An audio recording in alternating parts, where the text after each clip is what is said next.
En ces jours-là, le Seigneur dit à Josué, « Aujourd'hui, j'ai enlevé de vous le déshonneur de l'Égypte. » Right,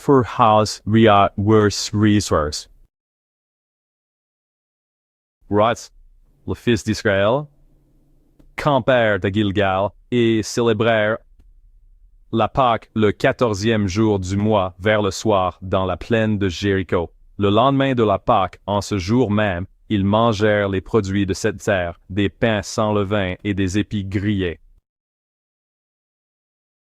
À partir de ce jour, la manne cessa de tomber puisqu'ils mangeaient des produits de la terre.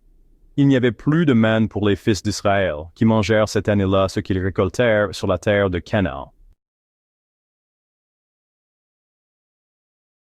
En ces jours-là, le Seigneur dit à Josué, « Aujourd'hui, j'ai enlevé de vous le déshonneur de l'Égypte. » Les fils d'Israël campèrent à Gilgal et célébrèrent la Pâque le 14e jour du mois, vers le soir, dans la plaine de Jéricho. Le lendemain de la Pâque, en ce jour même, ils mangèrent les produits de cette terre, des pains sans levain et des épis grillés. À partir de ce jour, la manne cessa de tomber, puisqu'ils mangèrent des produits de la terre. Il n'y avait plus de manne pour les fils d'Israël, qui mangèrent cette année-là ce qu'ils récoltèrent sur la terre.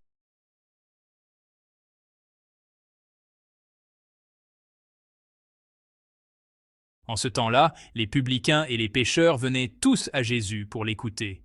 Les pharisiens et les scribes récriminaient contre lui, « Cet homme fait bon accueil aux pécheurs, et il mange avec eux. » Alors Jésus leur dit cette parabole.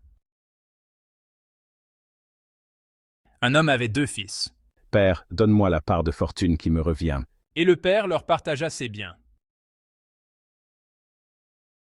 Peu de jours après, le plus jeune rassembla tout ce qu'il avait et partit pour un pays lointain où il dilapida sa fortune en menant une vie de désordre.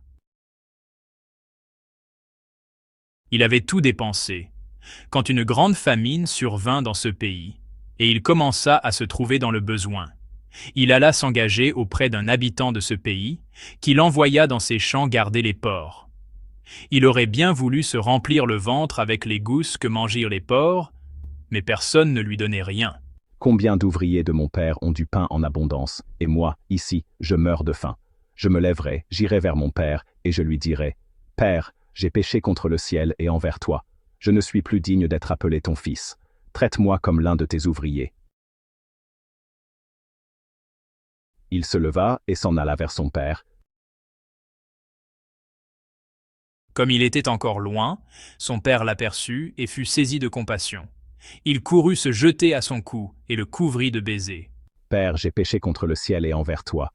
Je ne suis plus digne d'être appelé ton fils. » « Vite, apportez le plus beau vêtement pour l'habiller, mettez-lui une bague au doigt et des sandales aux pieds, allez chercher le veau gras, tuez-le, mangeons et festoyons, car mon fils que voilà était mort, et il est revenu à la vie. Il était perdu, et il est retrouvé. » Et ils commencèrent à festoyer. Or, le fils aîné était au champ. Quand il revint et fut près de la maison, il entendit la musique et les danses. Appelant un des serviteurs, il s'informa de ce qui se passait. « Ton frère est arrivé, et ton père a tué le veau gras parce qu'il a retrouvé ton frère en bonne santé. » Alors le fils aîné se mit en colère, et il refusait d'entrer. Son père sortit le supplier. « Il y a tant d'années que je suis à ton service, sans avoir jamais transgressé tes ordres, et jamais tu ne m'as donné un chevreau pour festoyer avec mes amis. Mais quand ton fils, que voilà, est revenu après avoir dévoré ton bien avec des prostituées, tu as fait tuer pour lui le veau gras. Toi, mon enfant, tu es toujours avec moi, et tout ce qui est à moi est à toi. Il fallait festoyer et se réjouir, car ton frère que voilà était mort, et il est revenu à la vie. Il était perdu, et il est retrouvé. »